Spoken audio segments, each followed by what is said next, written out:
नमस्कार दोस्तों, मैं आप सभी दर्शकों का स्वागत करती हूँ अपने चैनल खट्टी मीठी प्रेरक कहानियों में। दोस्तों, यह ढाका की एक लड़की कहानी का पार्ट 6 है, जो इस कहानी की अंतिम वीडियो है। तो चलिए दोस्तों, शुरू करते हैं कहानी। हमें नहीं पता था कि मोनी का परिवार उस राख में था या बचकर निकलने में कामयाब हो गया था।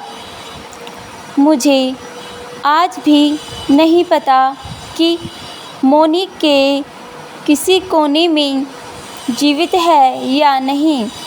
मैं उसे जीवित मानकर खुश हूँ। जब मैं और मेरे पिता वापस जाने के लिए मुड़े तो हमने पाया कि कोई हमारी तरफ देख रहा है। मेरे पिता एक मुस्लिम आदमी को देखते ही जड़वत हो गए, पर वह मुझे कुछ जाना पहचाना लगा। डरिए मत, मैं आपको नुकसान नहीं पहुंचाऊंगा।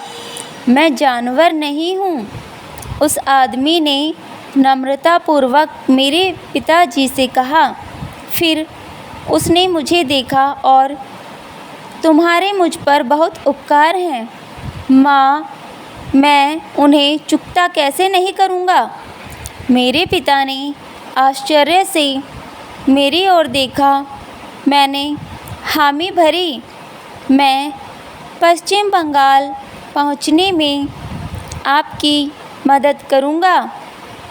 आप तब तक मेरे घर में रह सकते हैं जब तक हालात ठीक नहीं हो जाते।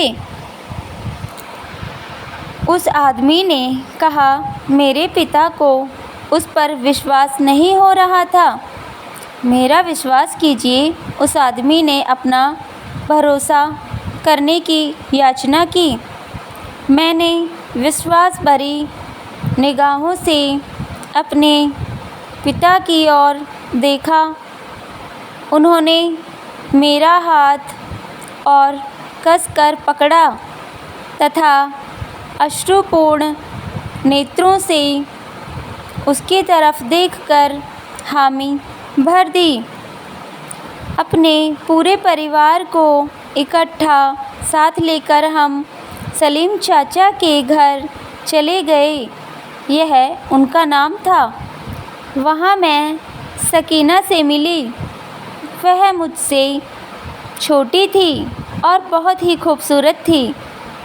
उसका घर 12 लोगों के एक साथ रहने के लिहाज से छोटा था, पर सलीम चाचा के गर्मजोशी भरे व्यवहार ने हमें कोई कमी महसूस नहीं होने दी।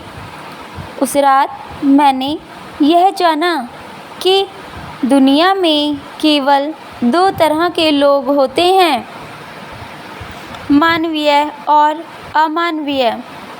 दोनों का ही किसी धर्म से कोई वास्ता नहीं होता। अगली सुबह मैंने और मेरी माँ ने बुर्का तथा मेरे पिता एवं भाइयों ने सलवार कमीज और टोपियाँ पहनी। सलीम चाचा ने यह सोचा कि हमारे लिए इस तरह यात्रा करना ज़्यादा सुरक्षित रहेगा। वे हमारे साथ आए और हमने स्टेशन तक जाने के लिए एक बैलगाड़ी की। 1 घंटे बाद हम उस स्थान पर पहुँचे जहाँ ट्रेन के रुकने की संभावना थी। हम वास्तविक स्टेशन से कुछ दूरी पर ही रुक गए। बैलगाड़ी से उतरकर जब मैंने चारों तरफ नज़र घुमाई तो हर तरफ सिर्फ लोग ही लोग थे। हर कोई भागना चाहता था। ट्रेन आई तो लोग ऐसे उस पर टूट पड़े जैसे जीवन की डूबती नैया से उबरने की यही आखिरी आशा थी। हम भी ट्रेन पर चढ़ गए। मैंने चाचा की ओर देखा। उनकी आंखें इस गर्व से चमक रही थीं कि अब वे अल्लाह की नज़रों से नज़रें मिलाकर अपनी इंसानी कृत्यों का ब्यौरा दे पाएंगे। उन्होंने मेरी ओर देखा और कहा, मीरा, हमेशा यह याद रखना, कोई धर्म गलत नहीं होता है और ना ही कोई आत्मा खराब। बस कुछ लोग हैं जो कई बार पथभ्रष्ट हो जाते हैं। ट्रेन ने सीटी दी और हमारे हृदय से एक पीड़ा की लहर होकर गुजर गई, क्योंकि हम जानते थे कि अब हम कभी वापस नहीं लौट पाएंगे। पर हम खुश थे जीवित और साथ होने पर। जीवन अनमोल है।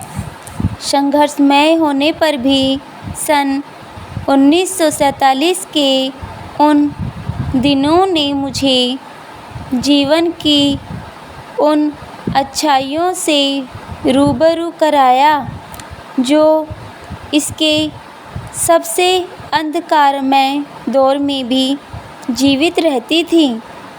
यह कहा जाता है कि जब हम इस संसार में एक बार प्यार देते हैं तो वह कभी भी व्यर्थ नहीं जाता।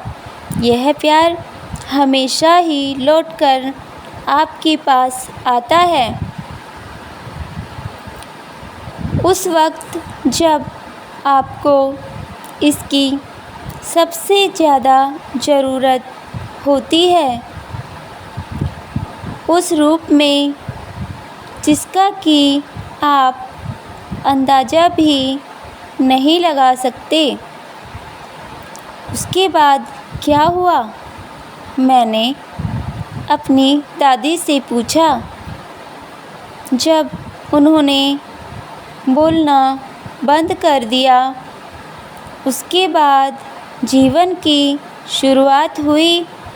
फिर उन्होंने जोड़ा, पर वह एक दूसरी कहानी है। फिर कभी सुनाऊंगी, शायद, हाँ, फिर कभी और। दोस्तों, आप सभी को ढाका की एक लड़की की कहानी कैसी लगी, कमेंट में ज़रूर बताइएगा। दोस्तों, यदि आपको मेरा कहानी कहने का तरीका अच्छा लग रहा हो तो मेरे चैनल को लाइक और सब्सक्राइब ज़रूर कीजिएगा। आज ढाका की एक लड़की की कहानी पूरी हुई। अब अगली वीडियो में एक नई कहानी के साथ मिलते हैं। तब तक के लिए नमस्कार दोस्तों। जय हिंद।